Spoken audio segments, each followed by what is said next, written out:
Morning, everybody. I'm in the Olympic National Park again, still, and this is the Elwha River. This is the road. It's called Olympic Hot Springs Road. This is the road that you can take up to the hot springs, obviously, but this road was washed out in a storm, and they have no plans to reopen it. So when I was at the Hurricane Ridge, I asked the ranger about coming up here. She recommended still coming, and she said that there's a chance that you can see the salmon spawning, or I'm not really sure what they do. I've never seen it before. I know spawning, I'm just not sure. So she said you could see the salmon, possibly, and she said she recommended just coming and trying the pull-offs, which that's what I did here. And yeah, and I stopped at this one in particular because it has a cool little, I don't know, what would you call it? A cart? A little gondola that goes across the river. I mean, obviously you can't just do it by yourself. They have it locked up. I wouldn't want to do it on my own anyways, because I have no idea how to do it. But I assume they have it here so you could fish. I mean, it doesn't look like there's a place to get off on the other side, because it just goes to that cliff. So I assume that it's just meant for fishing. But who knows? Well, and then there's this. I don't know, maybe they use it for some official purposes. This is a much faster moving river than a lot of the rivers I've seen here. It seems like most of the rivers are kind of still.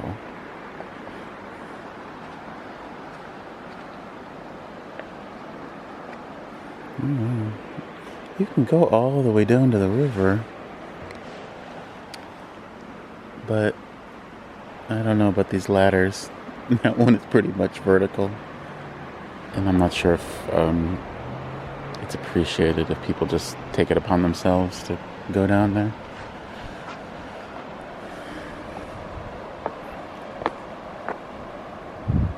Look at the skies today. It's a cool day, pretty kind of a little on the chilly side, but feels like fall. And that sky is blue today, which is like heaven when you're in the Olympics. But I don't see salmon here, so maybe you have to go to like one of the little contributaries. But I'll keep looking. But here's a little path. Can't tell if it goes all the way down to the river, but get a better look.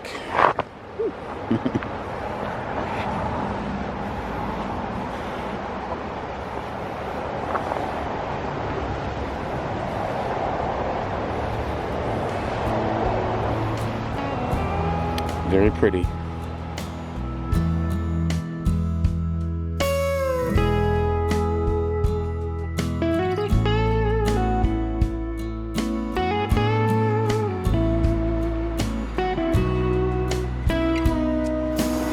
Still no salmon.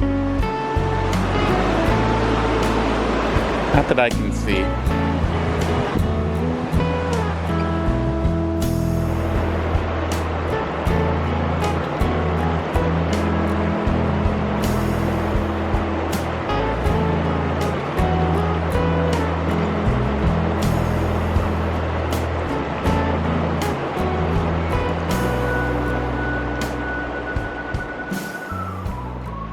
So just in case I run into any bear today, I wore my Hugging Bear t-shirts. Just so they know I'm a friend. Sorry, I'm watching a bird. I think it was just swimming in the water.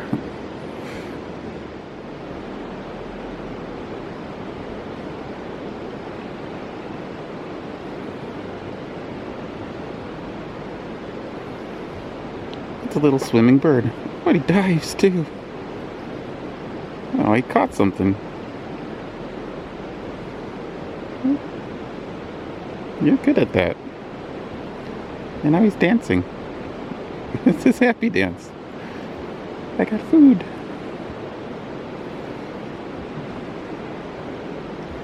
I am not familiar with that type of bird. Kind of cool. Oh, he's swimming again. There he goes. Oh, he caught something again. Where's your happy dance?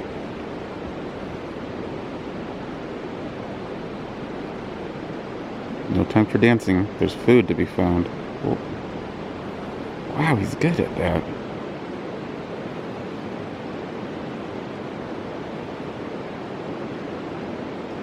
Doing the happy dance. Doing the happy dance.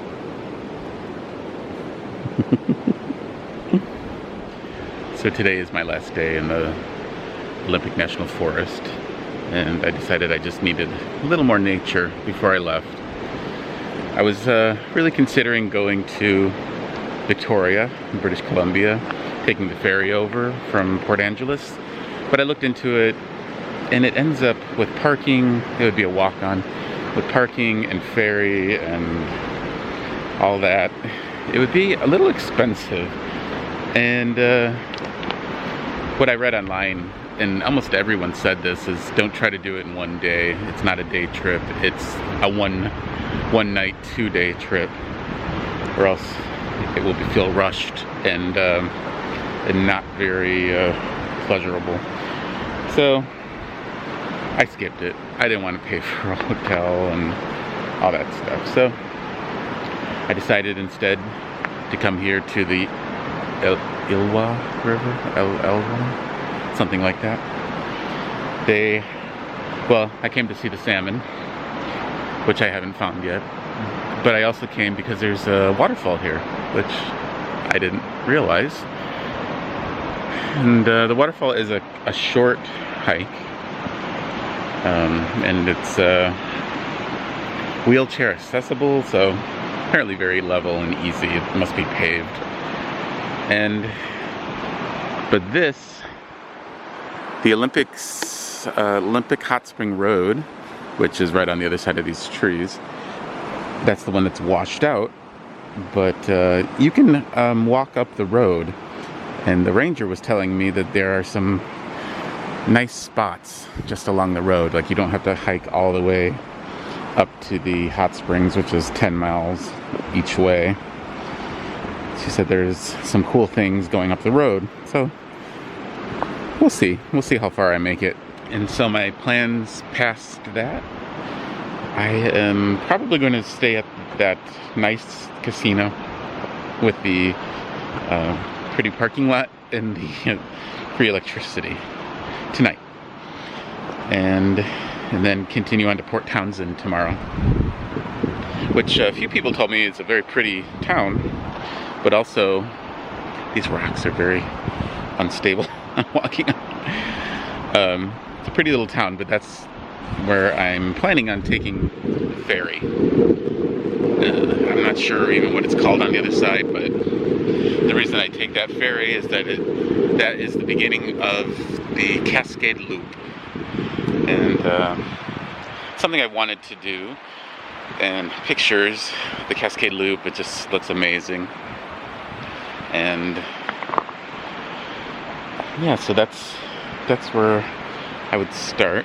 And some people told me that you want to dedicate, a good chunk of time to that, but I don't think I don't know. I'm okay with not exploring it 100%.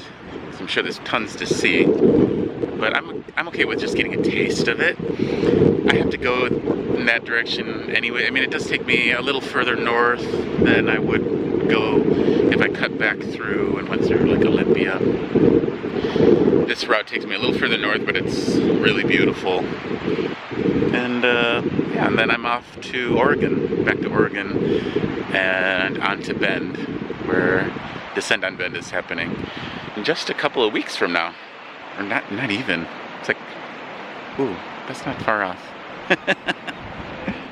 Yeah, so, there's a chance I still might change my mind and kind of beeline it down, but that's the way we came, and I don't think there was that much to see in that direction.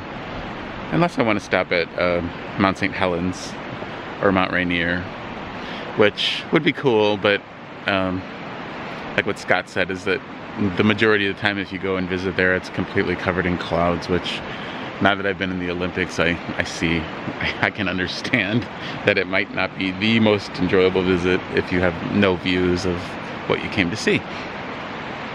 So yeah, some last day in the Olympics, and it's been nice. It's been, I don't even know how many days. It's been over a week that I've been here, and it's a beautiful place. It's very, very remote, sort of.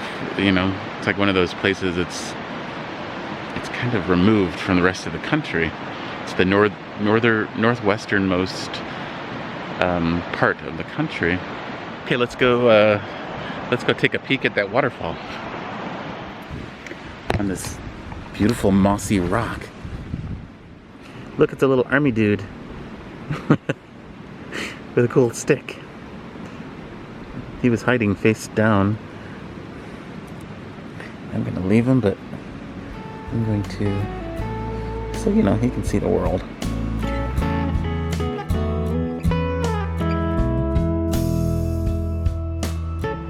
You can listen to an audio description. Button 1, Elwha River Valley, 3 minutes. This 2-panel exhibit is Welcome to Olympic National Park. This unit provides audio description for the 2 exhibit panels at this location. Learn about the landscape and the human stories of the area. To begin each audio segment, press one of the 2 buttons along the front right face of this unit. Starting at the top right, button 1, Elwha River Valley. Yeah, this was a very short little trail. I can hear the falls already.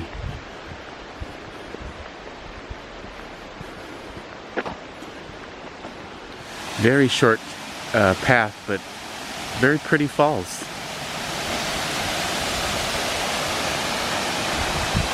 Kind of similar to Merrimere. They call this a horsetail shaped falls. And I read that further above it, up above it, there's a much larger falls, but it's pretty much inaccessible because you would have to climb pretty much vertical wet rocks.